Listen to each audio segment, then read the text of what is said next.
Upside Saturdays, we got a great episode planned today. My favorite guest is back, Gianni the Greek. He's going to give out his favorite college football play for the day. Big slate today, so excited to dive right into it. Obviously, got UFC, college football. We got NFL tomorrow. Everyone's busy. Yanni, what's your favorite play? I know you got a lot to choose from, but there's one you feel really strongly about. Yes, and there's so much to choose from, especially I love week 2 of the NFL because we've only had 6 days and one game. So there's such an overreaction, and that's all everyone talks about. And you're already seeing people changing their opinions on Super Bowl and playoffs, all because of one outcome. So I really like NFL week 2, but I just can't overlook this play in college football this morning, and that's Boston College. I bet Boston College in the first half plus I swear I took him at plus 16, plus 15, and I took him again at plus 14 this morning in the first half, all the way down to 14. And I took him also in the first quarter as well. I took him at plus 7.5, plus 7, laid juice to get 7. And even at a book I'm trying to keep cold, took a little 6.5. And here's my reasoning for this. Florida State's just a little bit overvalued. In fact, they're a lot overvalued. They're now ranked third in the country because they're sitting at 2-0. And I could name at least 10 teams that are power rated above Florida State, meaning on a neutral field, they would be favored over the third ranked Florida State. But we've, again, just like with the NFL, where we've had one game, in college football, we've had 2 games. And what has Florida State done? They beat LSU in the opener. It was about a coin flip type of game. And then they went on and blew out a nobody team in Southern Miss, where they were like plus 4+ touchdowns. Now, though, they're going up against Boston College. And I'm not telling you Boston College is a powerhouse, but here's what you got to look at. Next week, FSU has Clemson on deck. That's their biggest game. If they're ever going to overlook anyone, see, a lot of sharp bettors were expecting FSU to lay an egg last week against Southern Miss. That wasn't going to happen because they were playing at home in front of that crowd after beating LSU and getting a nice ranking. They were going to show up. This is the week where you're going to see a down Florida State team where they're looking ahead to next week to Clemson. And on the flip side, we have a Boston College team where this is their biggest game, meaning they're coming off a win against rival Holy Cross. If you know about that, it's little brother against big brother. They got past Holy Cross by only a field goal. That's such a big game. It makes them look bad, but they were winning by double digits until late in the fourth quarter. That's what I think a lot are that didn't dig into that box score are overlooking, thinking they played badly. But Holy Cross shows up for that game. And finally, for Boston College, this is their red bandana game.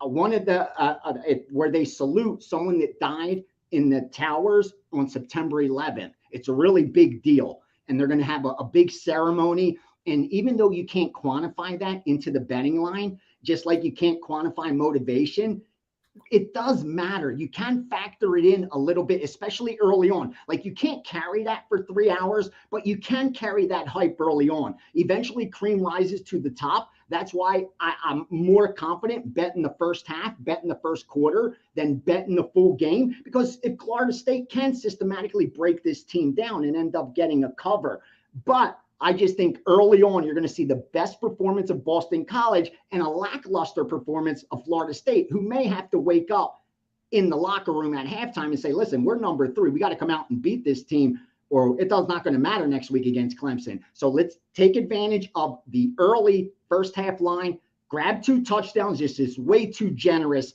again, against the Boston College team at home. That definitely, with that transfer quarterback from Central Florida, I think as long as he doesn't throw too many interceptions in the first half, they'll be just fine. Take the 14 points, bet the first quarter. If you could get plus 7, anything less than minus 120, 25, you're good. I think you got to cash a ticket on that one. I like Boston College a lot today. I love that. Thank you. On my end, gonna go UFC Noche tonight. I think prelims start at 7 Eastern, main card at 10, if I'm correct. Gonna go with Daniel Lacerda versus Edgar Jairez. I think that's how you pronounce it. I like Lacerda here. It's obviously hard to part with your money with a guy who's 0-4 in the UFC. I get it. He is a flawed fighter. This number is just still too big. I think there's value on Lacerda up until about plus 185. You know, like I said, he's 0-4, but in his last fight against CJ Vergara, he comes out, he comes this close to the finish.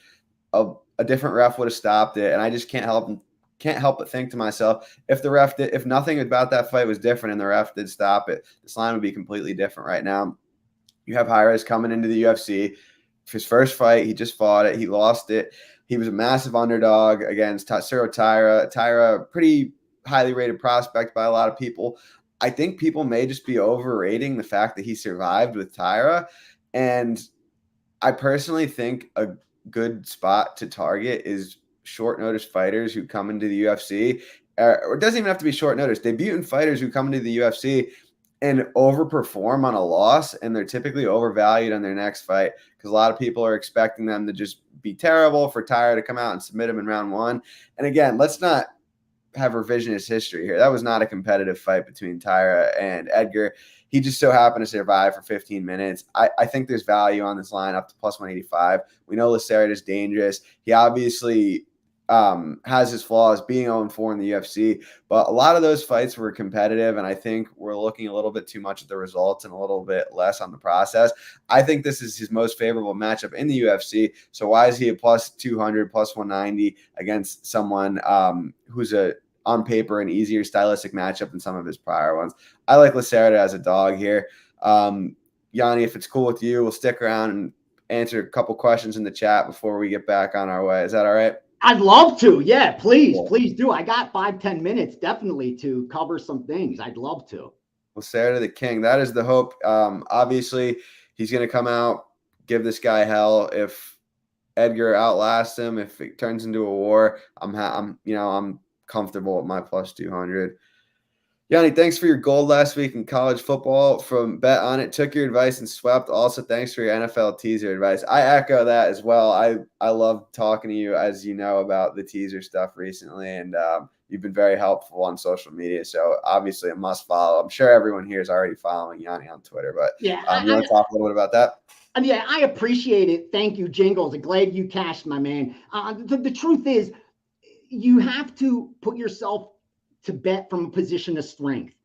And if you don't know what you're up against, that's not going to happen. And when it comes to teasers, you need to understand that the VIG is your biggest opponent, meaning the books can simply defend themselves by raising the VIG to make it to where you can't beat them. It has nothing to do with your skill set. It has nothing to do with how good of a sports bettor you are, how good of a handicapper you are. It's simply math, where the sports book knows if we jack this teaser bet up to where we're charging minus 130, minus 140, minus 145s, it's just mathematically impossible to win. And that's what they're doing. And unfortunately, there's just too many new novice recreational bettors that don't see it that way. They just say a 6-point teaser is a 6-point teaser. If I'm going to cash a ticket, it's a winning bet. They correlate a good bet with a winning bet. And that's the disconnect that most casual bettors have, where nothing could be further from the truth. In fact, some of the best bets that I've ever made in my life ended up losing. And some of the worst bets I've ever made in my life, I've got lucky on. And unless you're able to take a step back and determine what's a good bet and what's a bad bet, you got to revisit your thesis. And when it comes to teasers, we already know I'm not creating, this isn't anything that's proprietary. This is math. This isn't my opinion. Simply put, the only way you can beat a teaser is if you tease through key numbers. And the two key numbers you need to tease through are 3 and 7. But if you're paying too much VIG for that teaser, then it doesn't matter whether you're teasing through those key numbers or not. It's almost like buying points.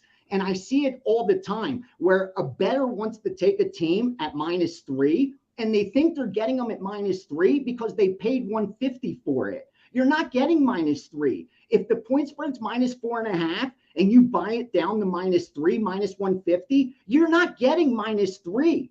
You're getting minus 4.5, 5 even. You're paying a worse number. It's just psychologically you're thinking you have minus 3 because you're not seeing the minus 150, 60 next to it. It's that big next to it that matters the most.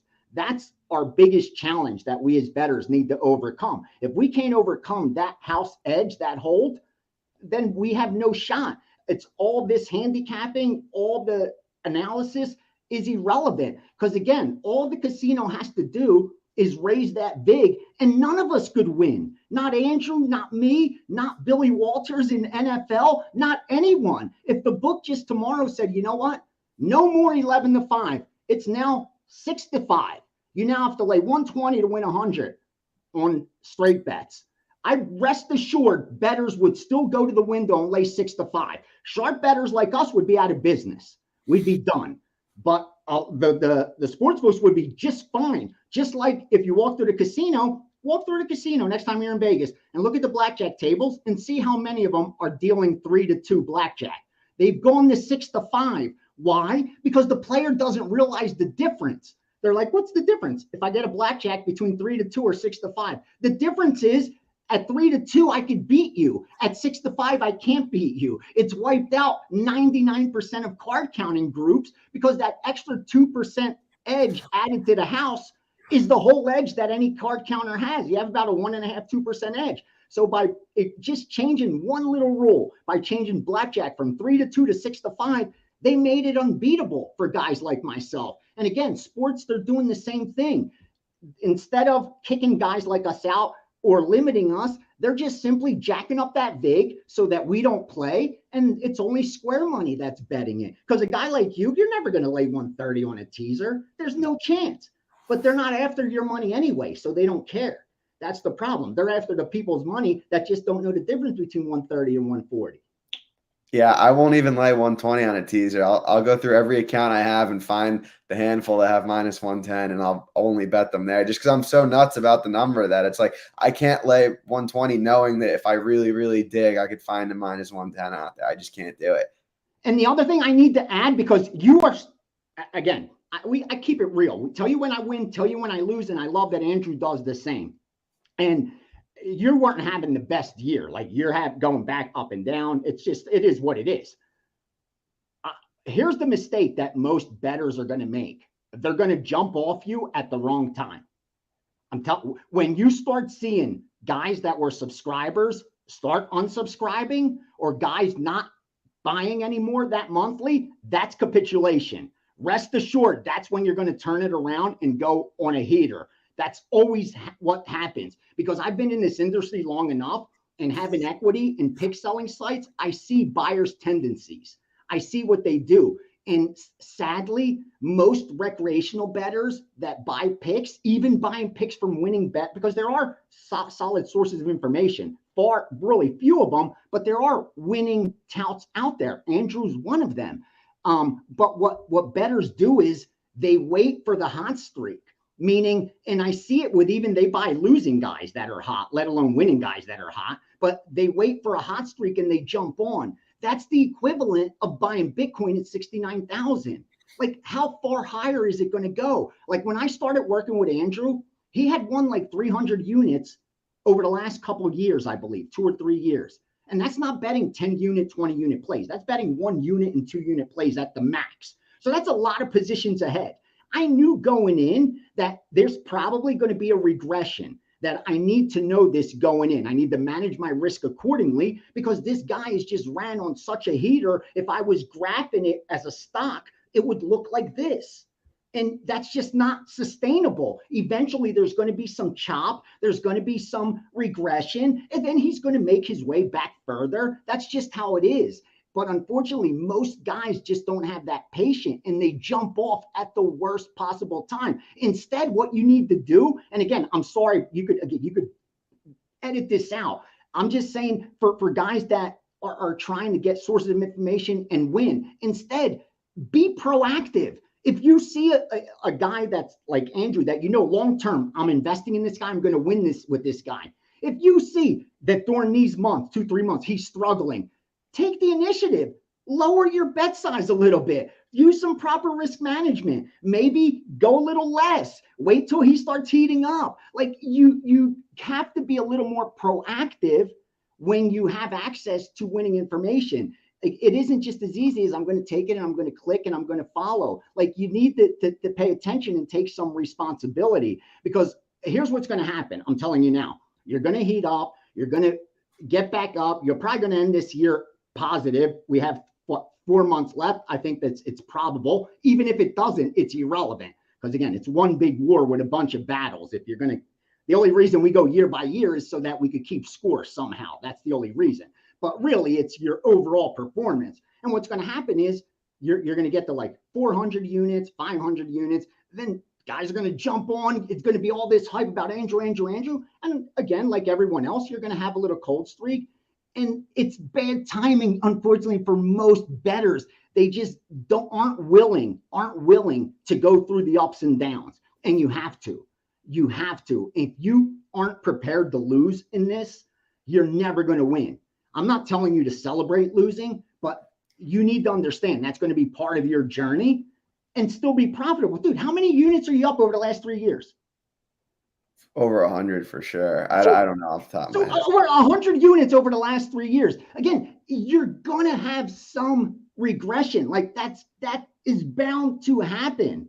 And anyone that doesn't ride that out or jumps off and is waiting for the heater, you're just going to time it wrong again. I see it in every market.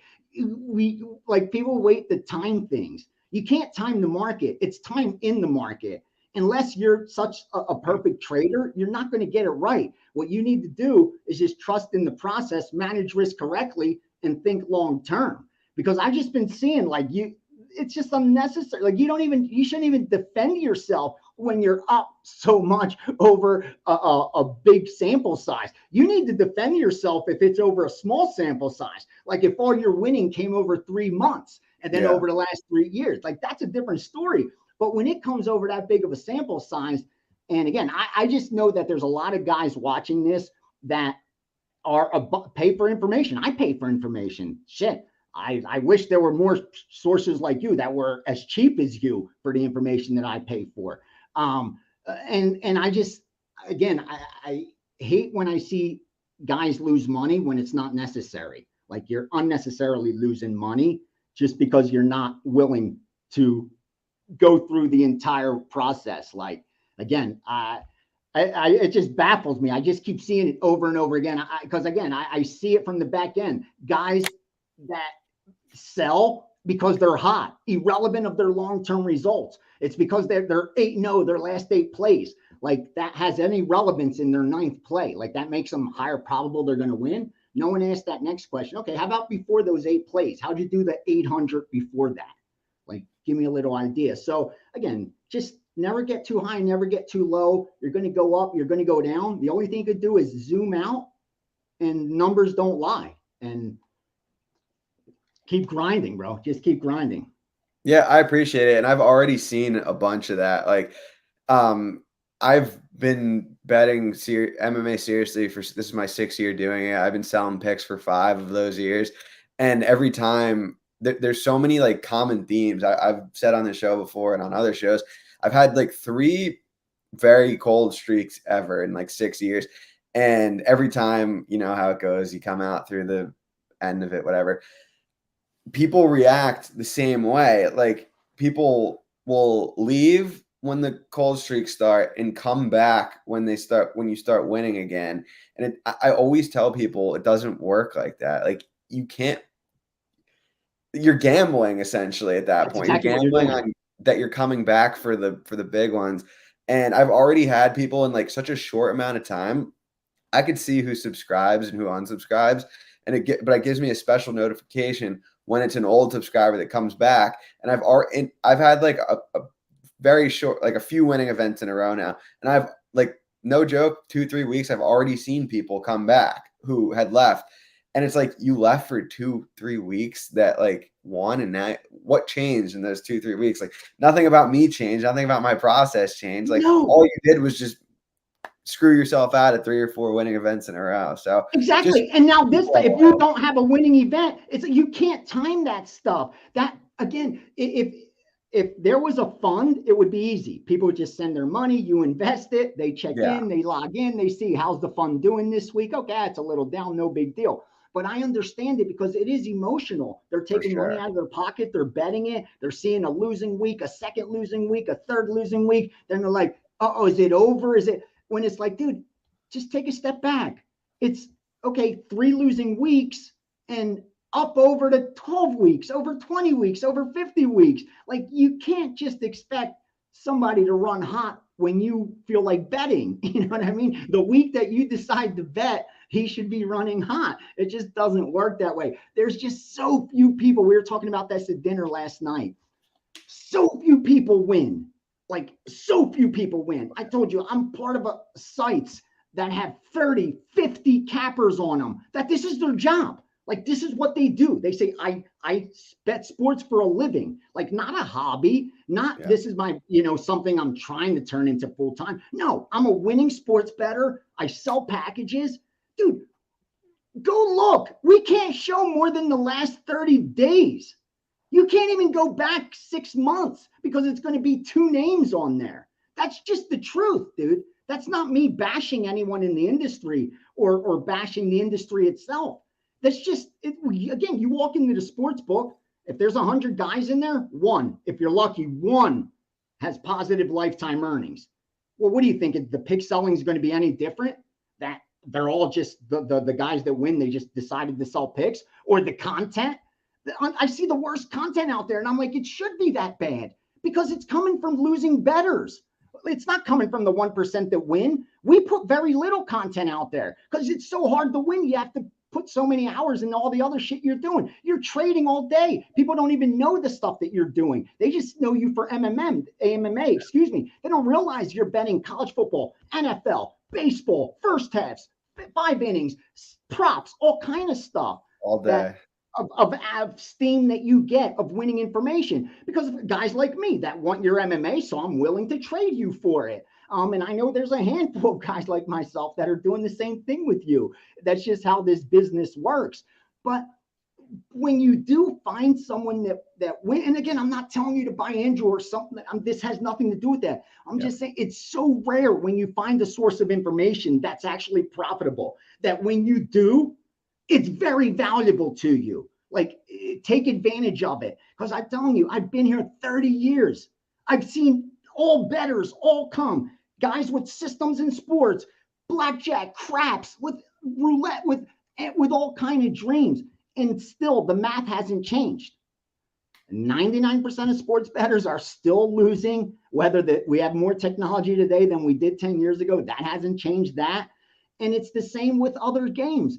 They're just, there's the house edge that makes it unbeatable. So if you want to gamble, it's a different story. But if you do want to gamble, and this is my point, which I really need to get across, and this is why I was putting out that teaser information, because if you're willing to take that gamble and lay 140 on the teaser, at the very least, you owe yourself a greater reward. Like, if you're willing to take a risk and you're gambling, at least demand a better reward. And what's the 140 teaser paying you back? You bet 140 on the teaser, you're giving back 100. What kind of reward is that for your gamble? You're willing to take the worst of it and not even double your money? Because with the 140, you're not doubling it. You're doubling the 100. You're not doubling your juice. They don't give you your vig back. They don't double that up. So what I'm saying is, like, at the end of the day, like, what matters most is manage your money correctly, understand that the house edge is what matters most in beating, and that so few bettors are doing it, that if you have that access of information, again, you're going to have those ups and downs, the roller coaster ride. But if you zoom out, numbers don't lie. And when you zoom out, that'll tell you the story. You'll see how few are actually profitable. It's very hard to win, dude. It's very hard to win. And that's why I'm telling you, if you are going to gamble, don't do it here. Dude, go put it in a megabucks machine. Go buy a lottery ticket. Some guy just won like $4 billion or $2 billion on freaking a lottery. Like, if you're going to gamble, dude, go for the score. Don't gamble on a stupid minus 140 teaser. Like, if you're willing to take the worst of it, again, at least get some reward for your risk. And most just aren't doing that. That's what I see in the sports betting. Like, people are saying the right things, are getting sharper, at least saying it, but doing it's a different story. 100%. Early finish, not the best way to play it. I'm assuming that's in regard to my Lacerda play. No, not at all. I mean, Lacerda in round 1 is like plus 300, and his money line's like plus 200. That is not even close to enough of a gap for me to be interested in that. You don't get cute with it. If you're getting plus 200 on a money line, don't take round one at plus 300. I mean, what, like, you'd hate yourself if you won in round two, if you won a decision, if you won in round three. Like those round props have some of the biggest hold that I've ever seen. And like, it's, unless there's like some kind of incredible edge, I'm never, almost pretty 99.9% of the time, I'm never playing this. Never. It's not worth it at all. Do we think Tracy can take and hold down Jasmine? I think she could at times. If she wrestles to the legs, I think she could get takedowns. But if she tries to go upper body with Jasmine, I don't think she can. Jasmine's the bigger girl. She's not easy to take down. I see this being a very competitive fight. Yanni, I know you like the Yasmin side, right? Yeah. I bet her. I actually even had her against Miranda. I didn't expect Miranda to lose. I just thought the price wasn't warranted. Again, I bet the number. And in this spot too, I got a good number based on where the line is now. And I'm a Tracy Cortez fan, but I just think Yasmin's been undervalued, and it just hasn't changed. Like, as her strength of schedule has gotten harder, if you look at her box score, like, she's not getting lucky. She's getting better. And yet the market hasn't seemed to realize this. Like, I don't know whether because she's not flashy but I love fighters like that they're winning and you're still getting them undervalued. And because it's their strength of schedule is getting harder. That's all it is. You're getting a great fighter that's moving up in class. And because of that, you're going to get a good price. And that's why I think with Yasmin, it looks like it's a step up, but I don't think it's a huge step up in competition. And the betting line, I think, supports everything I'm saying, because from where it's gone to where it is now, it looks like it's a much more of a coin flip fight than Cortez having the advantages. Makes sense. Appreciate you as well. Appreciate the wisdom from long-term gamblers. Your name suits you with the grateful thing. We appreciate you being here for sure. What's your thoughts on the Fiziev Gamrot matchup? I've got a lot to say on that one, but we're gonna hold that off until next week. Gonna just real quick, which NFL team is most overvalued based on week one? Yanni, you wanna pick one and I'll pick one, and then we'll head on our merry way. Yeah, for sure, Dallas. Yeah, you win primetime Sunday Night Football, shut out an opponent on the road. You're not going to get that team at a discount the following week. The only problem is I don't have a bet on the Jets in this spot. Like, I haven't taken that game, but I do think they're one of those sides that are extremely overvalued. And I think the Bengals are one of those sides that are extremely undervalued. Like, and you saw that with the line right away come out and get steamed on the Bengals. But I think, again, Dallas is overvalued. That's why I'm only going to use them, if anything, in a teaser. And I think undervalued is the Bengals. I think they're being overlooked. And Buffalo, too. Everybody's just quit on the Buffalo Bills right away, looking at my thing. Yeah, another one I would say, I'm curious your take, is the Lions-Seahawks game. I think the Lions, they got that week one win against the Chiefs, who were coming off a Super Bowl. The Seahawks dropped the ball against no pun intended, against a divisional opponent in week one. I think the Seahawks, the Lions come down a little bit, but I think the Seahawks at the early price is definitely undervalued, maybe even still a little bit outside of that 3. Oh, I love Seattle. I think it's a possible money line play.